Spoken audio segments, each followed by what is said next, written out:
नमस्कार, आप सभी का स्वागत करता हूं अपने YouTube चैनल सुरेंद्र सिंह बोरा में।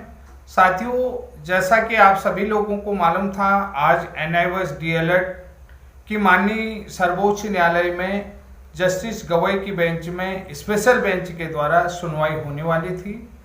लेकिन जैसा कि आप सभी लोगों को देखा होगा कि जो कोड नंबर 2 में केस नंबर 58 था, वो काफ़ी लंबा चल गया था। आप लोगों ने देखा होगा कि एक बिजनेस कोई पर्पज था, उसकी सुनवाई थी, तो उस कारण से या ये बेंच कैंसिल कर दी। जैसा कि आप सभी लोगों को मालूम है कि NIOS DLED के लिए जो माननीय जस्टिस गवई की स्पेशल बेंच बनाई गई थी, उस बेंच को एक बार पुनः कैंसिल कर दिया गया। और ये कैंसिल क्यों करा कि बहुत सारे सूचनाएं यहाँ पर मिल रही हैं कि जो केस नंबर 58 था, एक बिजनेस सिलसिले में सुनवाई थी, उसको लेकर के केस लंबा चला, तो इस कारण से इस बेंच को, जो स्पेशल बेंच बनाई गई थी, उसको कैंसिल करना पड़ा। ये आप लोगों ने देख भी लिया होगा और बहुत सारे चैनलों के माध्यम से भी आप लोगों ने सोशल मीडिया में तमाम तरीके की खबरें आ रही हैं।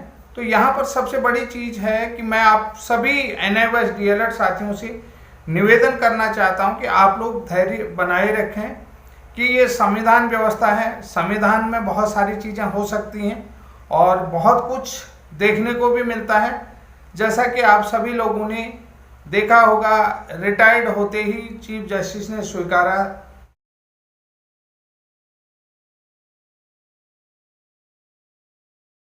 कि जजों पर होता है नेताओं का दबाव। आप लोगों को मैं ये अखबार में जो आज की कटिंग आई है, अखबार में जो पूर्व जस्टिस माननीय DY चंद्रचूड़ जी का बयान आया है, उन्होंने रिटायर्ड होते हुए स्वीकार किया है कि जजों पर होता है नेताओं का दबाव, लेकिन सामाजिक समूह या सोशल मीडिया के जरिए दबाव डालते हैं। ये जो दबाव जो पड़ता है जजों पर, वो या तो सामाजिक समूह या सोशल मीडिया के जरिए इस पर दबाव डाला जाता है। इस बात को पूर्व जस्टिस यानी कि पूर्व चीफ जस्टिस के द्वारा स्वीकार किया गया। जैसे ही वो रिटायर्ड हुए, उसके दूसरे दिन, आप सोच लीजिएगा कि दूसरे दिन ही ये बयान है। 10 तारीख को माननीय चीफ जस्टिस रिटायर्ड हुए, तो 12 तारीख की अखबार में उनकी इस तरीके की खबरें आती। तो इस तरीके से थोड़ा सा आप लोगों का भी मन व्यथित हो रहा होगा और हम लोग भी थोड़ा सा चिंता में डूब रहे थे कि हो सकता है कि, मैंने कहा, जिस तरीके से NIOS DLED प्रोग्रेस कर रहा है, कहीं कुछ पॉलिटिकल इश्यूज के कारण तो सुनवाई नहीं टली। लेकिन इसका कारण हम नहीं जान सकते हैं और नहीं हमें पता है, क्योंकि हमारी इतनी पहुंच भी नहीं है, इतनी पकड़ भी नहीं है। जो आपके एडवोकेट ही बता सकते हैं कि आपकी सुनवाई क्यों टली और किस कारण से टली। लेकिन थोड़ा सा हमें भी आशा थी कि कुछ पॉइंट जो है कि हमारे भी NIOS DLED से जुड़े हुए थे, क्योंकि हमने भी NIOS के माध्यम से ब्रिज कोर्स किया हुआ था। और मैंने ये भी आप लोगों को कहा था कि हम अपने जितने भी ब्रिज कोर्स प्रशिक्षित साथी हैं कि माननीय सुप्रीम कोर्ट के 12 नवंबर की सुनवाई से निश्चित रूप से ब्रिज कोर्स के लिए भी कुछ न कुछ निकल करके आएगा और बहुत सारे पॉइंट जो हैं ब्रिज कोर्स के अपने आप ही सॉल्व हो जाएंगे, जिसके लिए मैंने सुबह वीडियो भी बनाया था। जैसा कि आप सभी लोगों को पता था, NIOS DLED की जो 5 तारीख की स्पेशल बेंच थी, वो बेंच कैंसिल हुई। फिर उसके बाद 1 सप्ताह का टाइम दिया गया था, ठीक 7 दिन का टाइम दिया गया था। अब जो है 12 तारीख के लिए भी जो स्पेशल बेंच बनाई गई, तो उसमें सुनवाई 12 तारीख को ही हो। माननीय सर्वोच्च न्यायालय के कोर्ट की तरफ से ऑर्डर भी दिया था कि NIOS DLED की सुनवाई 12 तारीख को ही होगी। लेकिन लास्ट में जो है कि आज भी ये सुनवाई जो है कैंसिल हुई। फिर 1 सप्ताह का टाइम आप लोगों को दिया गया है और 1 सप्ताह में तक आप लोग धैर्य बनाए रखें। 1 सप्ताह बाद अगर आपकी सुनवाई होती है तो बहुत अच्छी बात है, बहुत कुछ आप लोगों के लिए निकल करके आएगा। और सुनवाई निश्चित रूप से आप लोगों के फेवर में अभी तक रही है, तो निश्चित रूप से आगे भी आप लोगों के फेवर में रहेगी। दूसरी बात, मैं इस बात को भी कहना चाह रहा था कि ये जो सुनवाई थी, इस सुनवाई में जो है कि पूर्व NIOS के चेयरमैन CB शर्मा जी भी जुड़ने वाले थे। हो सकता है उन्होंने अपना स्पेशल टाइम पहले निकाला हो, अब हो सकता है वो टाइम निकाल पाए या नहीं निकाल पाए। और दूसरी बात, एक और भी चीज़ मैं यहाँ पर कह सकता हूँ कि सबसे इम्पोर्टेंट रोल आप लोग जो भी देख रहे हैं कि ये जो इन सर्विस टीचर्स के लिए प्रशिक्षण था, सेवारत शिक्षकों के लिए जो है कि सेवारत अप्रशिक्षित शिक्षकों के लिए ये प्रशिक्षण था। इस बात को आप लोग समझ रहे, क्योंकि बहुत तरीके के लोग जो है कि शिक्षा विभाग के भी, बहुत राज्य के शिक्षा विभाग के अधिकारी भी तरह तरह की बातें कर रहे हैं। कि मेरे कुछ सुनने में आया था कि जैसे बीएड को माननीय सर्वोच्च न्यायालय ने मना कर दिया है, लेकिन मैं आप लोगों को ये बता देता हूँ, सर्वोच्च न्यायालय ने मिनिमम क्वालिफिकेशन को मना नहीं किया। ये बात भी, क्योंकि कुछ विभागीय अधिकारी कह रहे होंगे बीएड हो या ब्रिज कोर्स हो तो वापस नहीं आ सकता, लेकिन मैं आप लोगों को बता देता हूँ कि इसके लिए देखिए, सबसे पहली चीज है कि विधेयक लाया गया, संसद के दोनों सदनों के द्वारा कानून बनाया गया। ये सारी चीजें जो है कि संवैधानिक संस्था के द्वारा मिनिमम क्वालिफिकेशन। और दूसरी बात जो है कि अब इसे सरकार ने भी और विभाग ने भी स्वीकारा है कि हमारी तरफ से जो है कि एक बार जो है मिनिमम क्वालिफिकेशन को कंप्लीट करने के लिए अवसर दिया गया है। तो इसको लेकर के हम चाह रहे थे कि आज अगर एनआईओएस डीएलएड की सर्वोच्च न्यायालय में सुनवाई हो जाती तो बहुत कुछ निकल करके यहाँ पर क्लियर हो जाता कि जो एनआईओएस डीएलएड का केस 28 नवंबर 2023 में माननीय सर्वोच्च न्यायालय ने अमान्य किया था, वो अमान्य के कारण से कुछ रिस्ट्रिक्शन हमारे केस में भी आ रहे थे कि जो एनआईओएस की डिग्री है वो अवैध कर दी है माननीय सर्वोच्च। तो इसलिए जो है कि इन लोगों को हमने नियमावली में शामिल नहीं किया।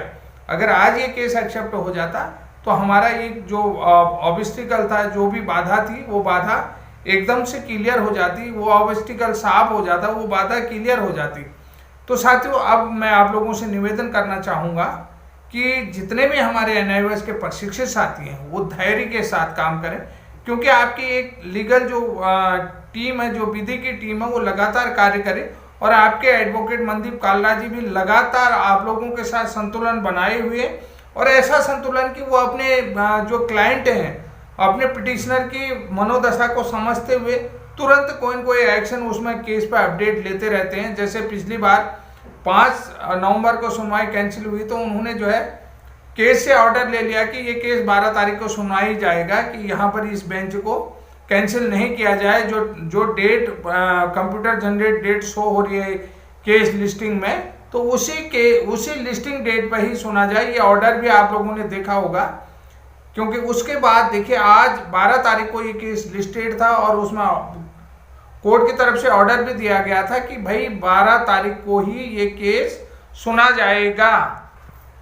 लेकिन किसी कारणवश आज भी बेंच को कैंसिल करना पड़ा, आप लोगों ने देख ही लिया है। लेकिन आप लोगों से पुनः निवेदन करता हूँ, पुनः धैर्य बनाए रखिए।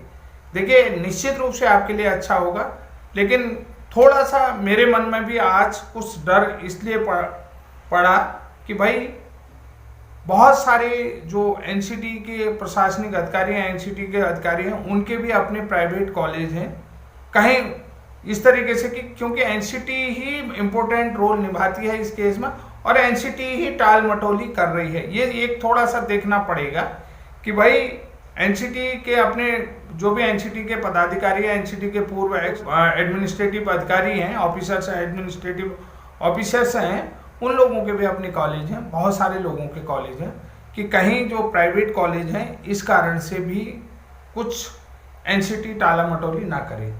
ये सीधी सी बात है। इस तरीके की मैं आप लोगों को सुनना चाहता हूँ कि जो एनसीटी के लोग हैं वो टालम मटोली क्यों करें, क्योंकि इंपॉर्टेंट रोल ब्रिज कोर्स में भी, एनआईओएस डीएलएड में भी एनसीटी का है। आप लोगों को मैंने पूर्व के वीडियो में भी बता दिया था कि जो एनआईओएस संस्थान है उसने कह दिया कि हम केवल ओनली एग्जाम कंडक्टिंग बॉडी हैं, और एनसीटी जो है कि वो मिनिमम क्वालिफिकेशन के लिए रेगुलेटरी बॉडी है। कोई भी क्वालिफिकेशन टीचर बनने के लिए बनती है तो उसको जो है एनसीटी बनाती है, एनसीटी ही इस क्वालिफिकेशन को कंट्रोल करती है, एनसीटी ही इसको मॉडिफाई करती है। एनसीटी का टोटल कमांडिंग एनसीटी की रहती है, और ये एनसीटी जो है रेगुलेटरी बॉडी है, और एनसीटी के रेगुलेशन 2014 के अनुसार और एनसीटी अधिनियम 1993 के नियम 29 और एनसीटी के पावर क्लॉज 12 के अनुसार और एनसीटी द्वारा डिसाइडेड एक्सपर्ट कमेटी सभी की सलाह मशवरा के बाद ही ये कोर्स इन सर्विस टीचर्स को कराया गया है। अगर इस केस में किसी भी तरीके की कोई खामियां आप लोगों को दिखती हैं तो आप लोग स्पष्ट करें कि सर यहाँ पर ये दिक्कत आ सकती है इस कारण से। लेकिन मुझे जहाँ तक मैं वीडियो बना रहा हूँ तो मुझे जो है कि कहीं से कहीं तक भी खामियां नहीं दिखती हैं। अगर मुझे कोई खामियां दिख रही हैं तो वो कहीं कहीं एनसीटी का टाला मटोली है, जिसमें जो है कि एनसीटी के अधिकारियों के अपने प्राइवेट डीएलएड कॉलेज हैं, अपने डिप्लोमा कॉलेज हैं, अपने बीएड कॉलेज हैं, ये बहुत सारी चीज़ें हैं। इस कारण से भी एनसीटी टाला मटोली कर सकती है। ये चीज़ें मेरा अपना मानना है, इसमें कोई इसी तरीके से किसी का कहना नहीं है, ये मैं सोच रहा हूँ। और मैं इसमें जो है कि स्पष्ट रूप से इतनी चीज़ें आप लोगों को नहीं बता सकता हूँ कि क्या क्या चीज़ें हो रही हैं, क्या क्या नहीं हो रही, लेकिन फिलहाल के लिए आप जो है कि धैर्य बनाए रखें 19 तारीख तक। तो साथियों, आज के लिए इतना ही, तब तक के लिए जय हिंद, जय उत्तराखंड।